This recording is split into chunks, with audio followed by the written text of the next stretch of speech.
Aqua. This is an Aquarius Sun, Moon, Rising, and Venus collective reading for the month of September. For your personal reading, kindly send me a direct message. Kamusta mga Aquarians? Anong chismis? This is an Aquarius Sun, Moon, Rising, and Venus collective reading for the month of September. Let's see kung ano meron para sa ating mga Aquarians. Chismis tayo. Umaati ka bang chismis? Let's see. Aquarius, this is an Aqua, Sun, Moon, Rising, and Venus collective reading for the month of September. Pinatawagan ko ang enerhiya ng ating mga Aquarians. Collective energy, please. This is an Aquarius, Sun, Moon, Rising, and Venus collective reading for the month of September. Alrighty. Aqua, collective energy. Aqua, collective energy. Okay. So, ingat sa mga scammers. Ang nag-iisang account natin kay Angeles 11. Yung dating account natin na kay Angeles, na-hack, hindi na natin ma-open. Ang nag-iisang account ng Mystic Siren kay Angeles 11. Alrighty, Aqua.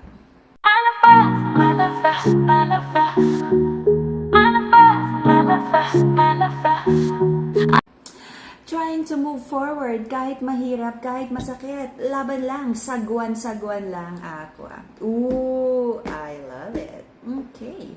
There's a masculine in this connection na inilalaban ang financial stability. Okay? This masculine is not ready for love because right now, very distracted ang energy ng masculine. Sabi niya, kailangan mas mag-focus daw sa kaperahan, kabuhayan. Okay? I feel pareho naman yung feminine and masculine na for now, nagfo-focus muna sa kabuhayan showcase. Aqua, maraming plano, sabi mo, move forward lang. Okay? But parang, I feel, no, nagkaroon ka ng mga disappointments because meron kang mga minanifest na sana nangyari na, dapat ganito, dapat by the age of this, may bahay na, may ganon. Meron ka ng mga napundar, sorry. Okay. Ang aso kong mahilig mag-commercial. Okay. I feel, no, Aqua, you're trying to move forward, marami kang plano, but I feel nagkaroon ka ng mga delays sa mga plano, sa mga manifestations mo. Kaya ngayon parang there's an energy of full surrender na parang sige God, gagawin ko yung best ko, bahala ka na, nagde-detach ka sa possible outcome, manalo, matalo, mahalaga ginawa mo yung best mo.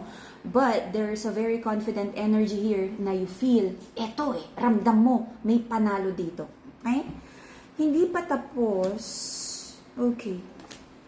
There's a masculine in this connection na nagdala ng paulit-ulit na betrayal, dishonest energy. At sabi niya, hindi pa tapos ang connection na to with the feminine. Okay? Hopefully, no, nagbago tong masculine. But yung ganitong energy niya, if ever na mag-reconnect to, sinungaling pa rin to. Feminine, ingat. Maraming na-reveal. Okay? I feel in the past, marami ng non-negotiable, marami ng hindi mo gusto na nangyari sa connection na to. But Aqua, I feel, sabi mo, sige, okay lang.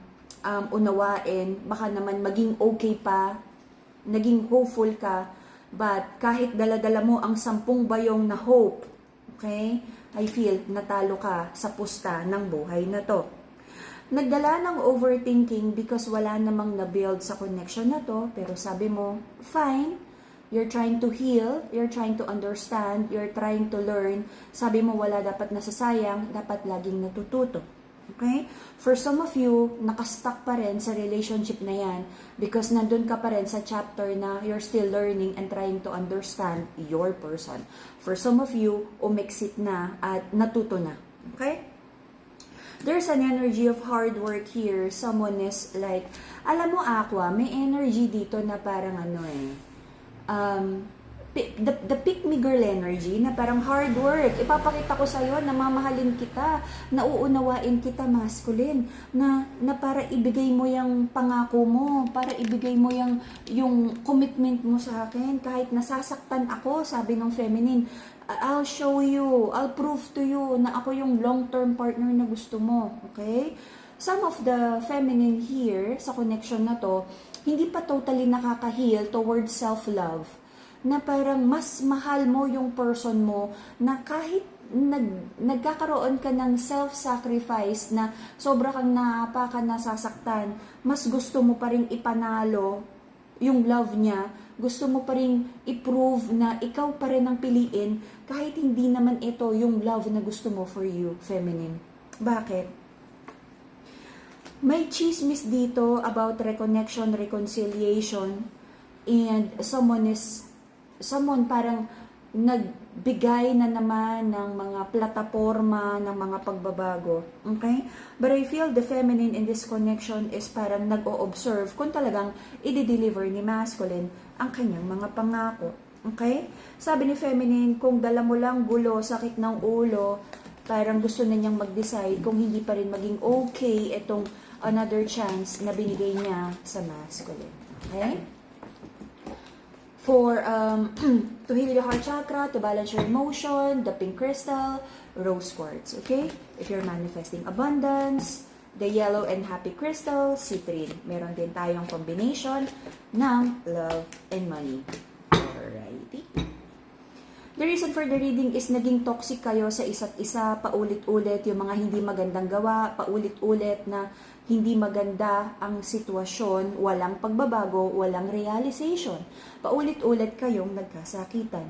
But I feel naging totoo naman yung love nyo sa isa't isa. Okay? But because of love nyo yung isa't isa eh. Parang this is like a love and hate relationship. Love nyo yung isa't isa, but then, napakaraming nyong pagkakaiba at hindi pagkakasunduan na nahihirapan kayong mag-detach because nahihirapan kayong iwanan ang relationship na to because alam nyo na meant kayo to be together pero hindi nyo alam kung paano nyo makuha yung fine-tuning para magkasundo kayo at hindi na maulit yung mga painful situation na pinagdaanan nyo in the past. I feel ulit-ulit, hindi natututo. Same old na pinag-awayan in the past, inuulit pa rin. For some of you, nagkaroon na ng bagong person but hindi mo maintindihan why you keep attracting the same toxic energy of a masculine, feminine. Okay. Recent past, nagkaroon na naman ng lies. Okay? Dishonest energy sa connection na to. Aqua. I feel because of that, hindi mo mapagkatiwalaan tong person na to right now. Sabi mo, focus ka na lang sa kabuhayan, kaperahan, negosyo. Nagkaroon ng trust issues here, but I feel kung sino naman tong third party na na-involve, nilayuan ng masculine. Hindi ko alam mo, for some of you, nilayuan eh. Kaya lang, very tempting, no? Kumbaga, ito yung paboritong crispy pata ng masculine. Mukhang kinagat na naman ng crispy pata, okay? Nagkaroon ng trust issues, third party situation, nilayuan, but then, I feel nagkabalikan, kasi hindi na naman nag-usap, on and off. May hindi magandang habits ang masculine of entertaining other love connection na hindi niya mabitiwan. Binabalik-balikan ang karinderya. Okay. So, may prayers and manifestations here. Sabi ng mga Aquarians, like, tama ba na magstay ka? Pero alam ng puso mo na pag nagstay ka, it's a judgment in the reverse, or wrong decision para sa'yo because nakikita mo at nararamdaman mo, di umano, na hindi pa naman talaga nagbabago ang masculine na to. Okay? Right now, Aquarian, nagkakaroon ka ng self-preservation here. Sabi mo, pinag-aaralan mo yung self-love, self-care, unahin ng sarili mo. This is not being selfish, but balanse lang. Kung nasasaktan ka, hindi naman tumutupad sa pangako, puro lang sabi-sabi, wala namang ginagawang positive transformation, wala namang change behavior. Sabi mo this time, pipiliin mo na ang sarili mo. Congratulations! O, you see? May ramdam mo, may nai-involve pa rin na third party sa iyong person. Kaya sabi mo, hindi. Right now, uunahin mo ng mahalin at alagaan ang sarili mo. Full card in reverse. You are wiser right now at hindi ka na ganon kadaling paikot-ikutin ng masculine na to. Alright. The masculine in this connection, I feel nagkakaroon ng challenges sa finances. Okay? But right now, parang nagkakaroon kayo ng distansya. Okay? Emotional distance, physical distance. But I feel itong distansya na to ay kailangan. Okay? This is kailangan tong silence at distansya na to for the both of you to realize kung talagang itutuloy nyo, i-fix tong relasyon na to, or maghihiwalay na. Okay. There's a masculine in this connection. Also, na meron siyang mga nilalayuan. Nasabihin natin, no? This is like mga third energy, third party. Nagkakaroon ng realization yung masculine sa connection na to na kailangan na niyang iwanan yung toxic lifestyle na to of hooking ups and like entertaining. This is like a one night stand. This is like a whirlwind romance.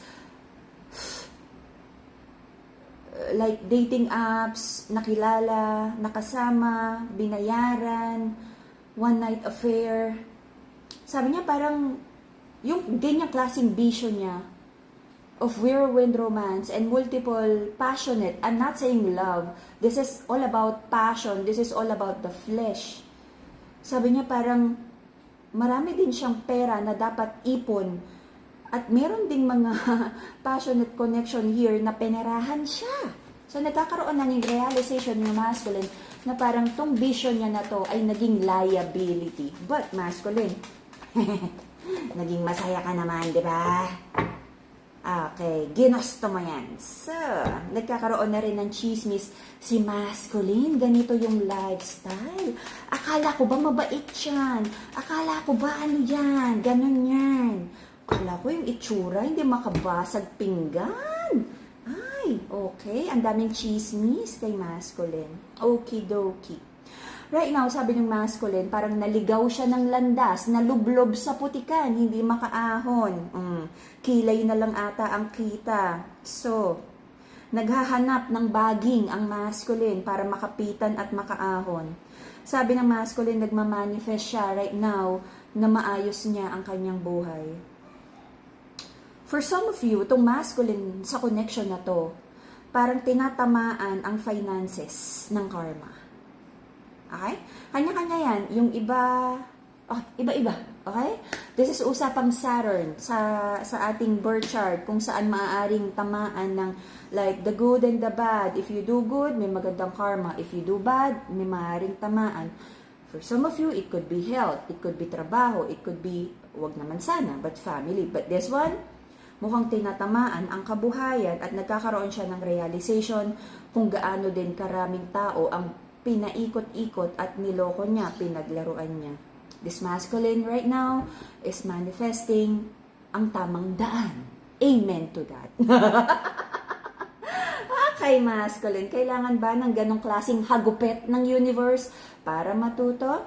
Alright, so, may mga doubts ang ating mga Aquarians. Sabi mo is parang darating pa ba yung pinagpe-pray mong napakalaking blessing? Huwag nang i-doubt. The blessing is already yours. Just do good. Darating yan. Okay? Until the end of the year, I feel may nakakapagod na energy para sa ating mga Aquarians. Baka naman kailangan lang ng bakasyon, a little coffee break here and there. Okay? Like ano ba yung medyo malapit na dagat, probinsya, bundok, puno. Akapin mo na lahat ng puno. Okay? So, I feel, sabi nung, especially the side of the feminine, sabi niya sobrang nakakapagod. Pero move forward lang, wala namang choice because ang daming responsibilidad at ang daming kailangang ayusin sa buhay. Merong mga possible na overthinking here, but I feel you'll do what's right. Meron ding energy dito na merong mga organization, institution that you would be interested to, pero I feel maganda naman yung energy ng mga grupo na to na makakatulong sa'yo to have like a new connections, networking yan, or kung ano man. Pwedeng spiritual group. Okay. Maaari ka rin may buksan na negosyo, kontrata sa negosyo. For some of you, mas magfo-focus na at ayusin na yung relationship. Kung ano man yung kaya pang ayusin, no? Magfo-focus sa pamilya, trabaho, kaperahan. Hindi ko nakikitang magiging madali ang laban ng ating mga Aquarians. But kung ano man yung minamanifest mo, the blessings, claim it, it's already yours.